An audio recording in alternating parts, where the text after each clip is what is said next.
कल राहुल गांधी जी पंजाब में आए थे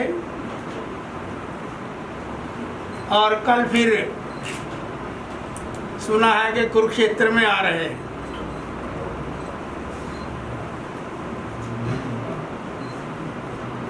जब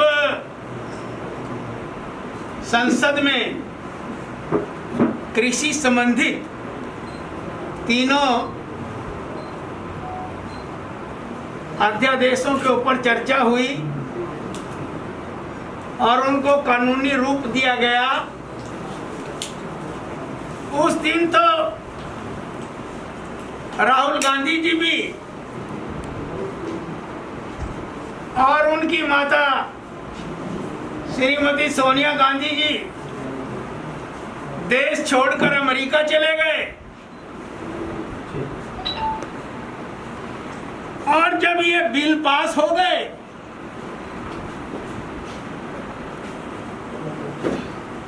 तो अगले दिन ही आ टपके।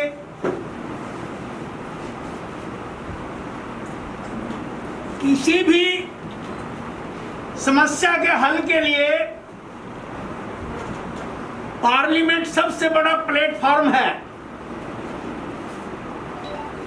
वहां पर तो चर्चा के लिए आते नहीं। राज्यसभा में मेरी उस दिन ड्यूटी थी, रोस्टेड ड्यूटी लगती है। जब वहां पर ये बिल चर्चा के लिए आए तो मैंने देखा कि कांग्रेस के महामंत्री अहमद पटेल वो लास्ट वक्ता थे कांग्रेस की ओर से इन बिलों पर। और जैसे उन्होंने बोलना बंद किया वैसे ही कांग्रेसियों ने और टीएमसी वालों ने हल्ला बोलना शुरू कर दिया। बिल की कॉपियां फाड़ दी, रूल बुक फाड़ दी, डिप्टी चेयरमैन के माइक तोड़ दिए और उनके साथ बदतमीजी करने की कोशिश की। और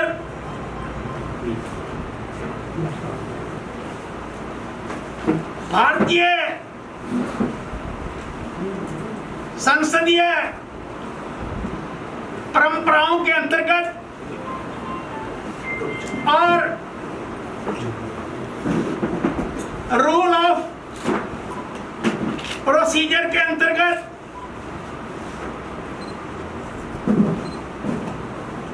हाउस चलाने के लिए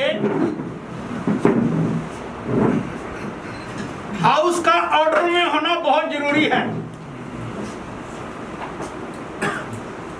जब हाउस ऑर्डर में नहीं था तो कैसे डिवीजन हो जाता, कैसे वोटिंग हो जाती। सच्चाई तो यह थी कि हमारे पास बहुमत था, उनके पास बहुमत नहीं था। और राज्यसभा में भी बिल पास हो गया और अब सड़कों पर कांग्रेस पार्टी इस बिल का विरोध कर रही है। कांग्रेस के शासनकाल में ही इन बिलों को लेकर भानु प्रताप सिंह कमेटी बनी और शरद जोशी कमेटी बनी।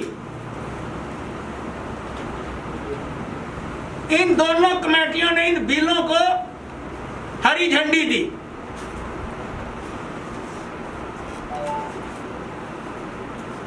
कांग्रेस के 2019 के मैनिफेस्टो में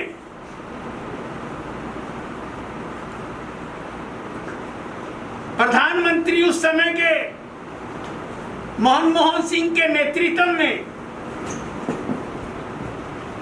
और श्रीमती सोनिया गांधी, राहुल गांधी की अगुवाई वाली कांग्रेस ने अपने मैनिफेस्टो में इन बिलों को रखा कि कांग्रेस पार्टी अगर सत्ता में आती है तो किसानों को बिचौलियों की मार से बचाने के लिए ये कानून लाएगी।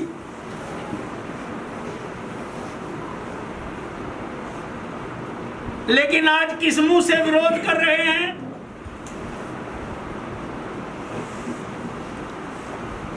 राहुल जी कल कह रहे थे कि कांग्रेस के सत्ता में आते ही हम इनको डस्टबिन में डाल देंगे।